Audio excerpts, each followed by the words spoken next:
Today is June 26th, 2025, and this is Read Through the Bible. And we're still on our adventure.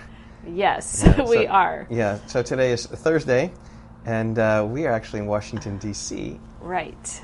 And we got there by way of Cincinnati because yesterday we were in Cincinnati. You had a seminar. I did. I had a conference at the university where I am getting my master's degree. My degree is going to be in reading science, and so this was a one-day conference at the university about reading science. Yeah. So after the seminar got over, it's called the Summit, I think. Yes. After the Summit got over, then we drove. We drove to Washington, D.C. Yeah, so we're in Washington, D.C. right now, and we're there because we're Bible teachers. That's right. So it is a conference for Christian educators. Mm-hmm. And if you apply for it and get accepted, they give you a 2-day conference and 2 nights in a hotel in downtown Washington, D.C., and the conference is at the Museum of the Bible. Yeah. So today, just in terms of our schedule, we've got some talks in the morning. Mm-hmm. I think it says a tour. I assume that's a tour of the Museum of the Bible. Probably. We're going to spend some time there. And just talks like to Christian educators. The Herzog Foundation is sponsoring this. And so we are also here with John and Helen Lewis. Yeah, they're the ones who told us about it in the first right. place. And they also are Christian educators. That's right. John teaches the Bible at Rockford Christian. And Helen is an assistant to kindergartners maybe in the same school. Yeah. So we get to see them today. And so it's going to be super fun. But right now we're going to read from Deuteronomy. Now remember Deuteronomy, chapters 1 through 11. Behold, what a great God we have, who has been so kind to us in all these ways. And behold, what a great law that we have, because we have such a God who gives it to us. Right. And so we're in the midst of the law section. Sounds a lot like Leviticus. Yes. All right, here we go. Deuteronomy 18, verse 1. The Levitical priests, all the tribe of Levi, shall have no portion or inheritance with Israel. They shall eat the Lord's food offerings as their inheritance. They shall have no inheritance among their brothers. The Lord is their inheritance, as he promised them. And this shall be the priest's due from the people, from those offering a sacrifice, whether an ox or a sheep. They shall give to the priest the shoulder and the 2 cheeks and the stomach. The cheeks, huh? 2 cheeks. It says. Right. Verse 4, the first fruits of your grain. You're thinking what I'm thinking, maybe. Huh? The first fruits of your grain, of your wine and of your oil, and the first fleece of your sheep you shall give him. For the Lord your God has chosen him out of all your tribes to stand and minister in the name of the Lord, him and his sons for all time. So the idea is the priests and Levites are supported by the people as they bring their sacrifices. The burnt offerings, they burn all of it, but some of the other offerings, they burn partial of it, and then the other part is to feed the priests and Levites. And if a Levite comes from any of your towns out of all Israel where he lives, and he may come when he desires to the place that the Lord will choose, and ministers in the name of the Lord to his God, like all his fellow Levites who stand to minister there before the Lord, then he may have equal portions to eat, besides what he receives from the sale of his patrimony. Okay, verse 9. When you come into the land that the Lord your God is giving you, you shall not learn to follow the abominable practices of these nations. This Moses keeps saying over this and over and over again. So many times. Verse 10, there shall not be found among you anyone who burns his son or his daughters, or his son or daughter as an offering, anyone who practices divination or tells fortunes or interprets omens, or a sorcerer, or a charmer, or a medium, or a necromancer, or one who inquires of the dead. Okay, I'm still thinking about this command. Don't have anyone who burns his son or daughter. Like the fact that he would have to mention that. Yeah, right. Shows a temptation to Molech worship, Leviticus 20, that they were doing this. That's just crazy. That seems like that should be common sense. Yeah, for sure. To not do that. It's not common sense in our day and age, though. Right, you're right. Verse 12. Verse 12, for whoever does these things is an abomination to the Lord, and because of these abominations, the Lord your God is driving them out before you. So driving the inhabitants of the land out. You shall be blameless before the Lord your God, for these nations which you are about to dispossess listen to fortune tellers and to diviners. But as for you, the Lord your God has not allowed you to do this. Right, just following the Lord Yahweh means you need to behave as following him, not the ways of the nations. Okay, and then coming here in the next section, we have Moses when he says a new prophet's going to rise, just like me, and listen to him. This is an important verse. The Lord your God will raise up for you a prophet like me from among you, from your brothers. It is to him you shall listen.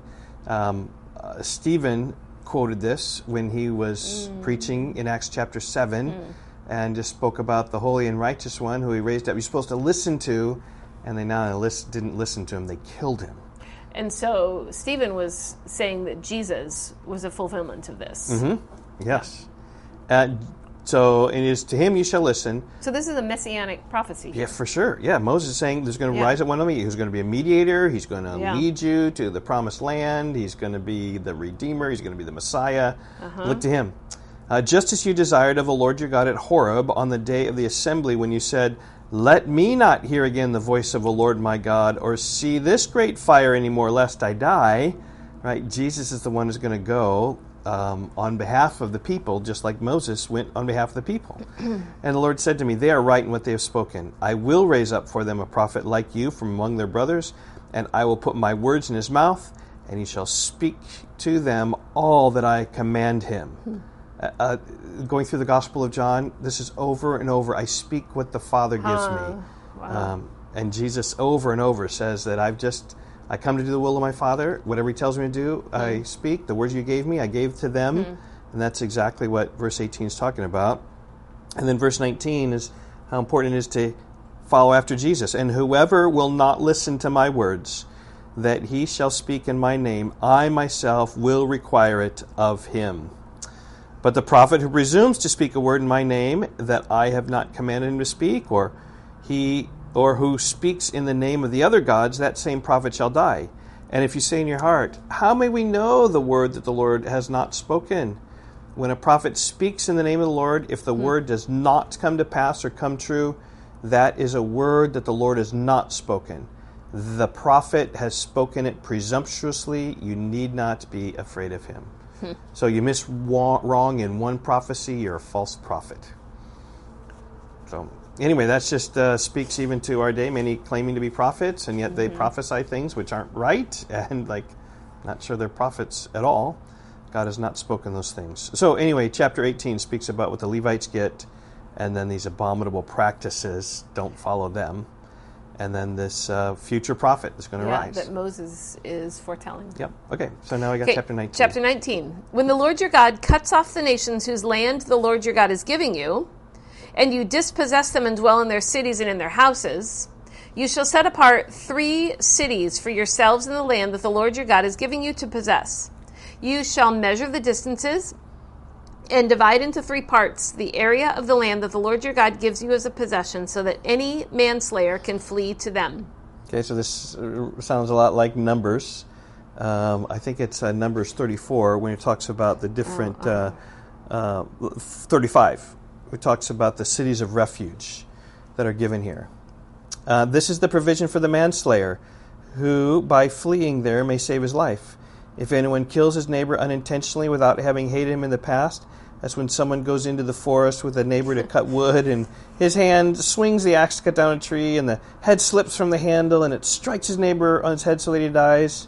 That's the sort of death, total accident. Accidental.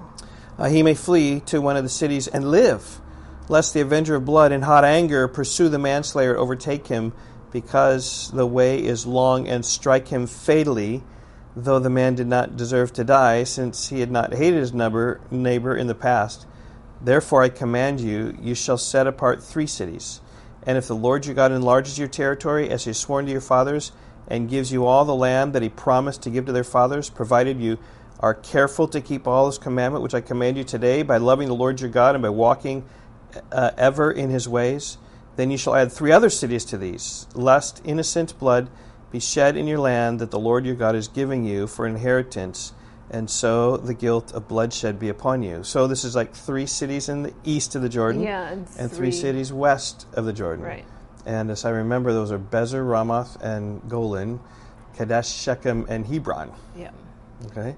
And so these are the cities that you flee to. Otherwise, mob violence, like someone just in anger, you killed my brother, and then they just kill you. That often happens in Hindu lands today.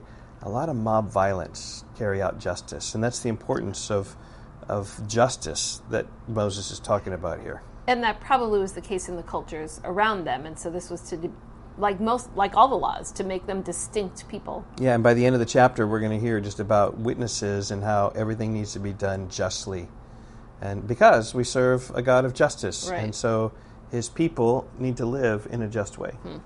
I like verse 9. Provided you are careful to keep all this commandment which I command you today by loving the Lord your God and by walking ever in His ways. Yep. Just kind of tucked in there. Yep. Shows the heart of what God has always wanted. Yep. Okay, verse 11. But if anyone hates his neighbor, okay, so this is different. The other one was an accidental killing. Now it's if anyone hates his neighbor and lies in wait for him and attacks him and strikes him fatally so that he dies, and he flees into one of these cities, then the elders of his city shall send and take him from there and hand him over to the avenger of blood so that he may die. Your eye shall not pity him, but you shall purge the guilt of innocent blood from Israel so that it may be well with you. Difference of accidents and premeditated murder. Yeah. Okay, you shall not move your neighbor's landmark, which the men of old have set, in the inheritance that you will hold in the land that the Lord your God is giving you to possess. Don't change the property line. It's like amount to stealing. Okay, verse 15. A single witness shall not suffice against a person for any crime or any wrong in connection with any offense that he has committed. Only on the evidence of 2 witnesses or of 3 witnesses shall a charge be established. So just a fair justice system here. If a malicious witness arises to accuse a person of wrongdoing, then both parties to the dispute shall appear before the Lord, before the priests and the judges who are in office in those days. The judges shall inquire diligently, and if the witness is a false witness and has accused his brother falsely, then you shall do to him as he is meant to do to his brother. So you shall purge the evil from your midst. And the rest shall hear and fear, and shall never again commit any such evil among you. Your eye shall not pity. It shall be life for life, eye for eye, tooth for tooth, hand for hand, foot for foot. Okay. And so the summaries there, I think just the cities of refuge dominate this, and then also just for justice is the whole reason why these things are taking place. I think also I see the concept of purging evil from amongst, in their midst comes up quite a bit. Yeah, we saw that in chapter 17. I think we're going to see it a lot in chapter 22, where maybe that's not the chapter, but there's a chapter, chapter 24 or 22 is the one. 21 has it too. Okay, and it's often here, and that's the idea: is this you take the land, you just make sure that evil is not in your, because you're serving the Lord your God, and you need to be a pure people because He's holy. You shall be holy. Well, and I think, I mean, you just get the idea here that the land right now, the promised land, is so full of wickedness. I mean, think about how many commands have been given about not following their idols and purging the evil, and they must have just been so given over to wickedness. Yep. I think it's the exhortation then to us to live holy because He is holy. Yeah. But God is there who has such a law as righteous as this law. It's the book of Deuteronomy. Okay, so again, we are at the Museum of the Bible in a conference all day with Jonathan and Helen, and we'll tell you tomorrow at least how some of those things went. And we may have a special guest tomorrow. Okay, bye-bye. Goodbye.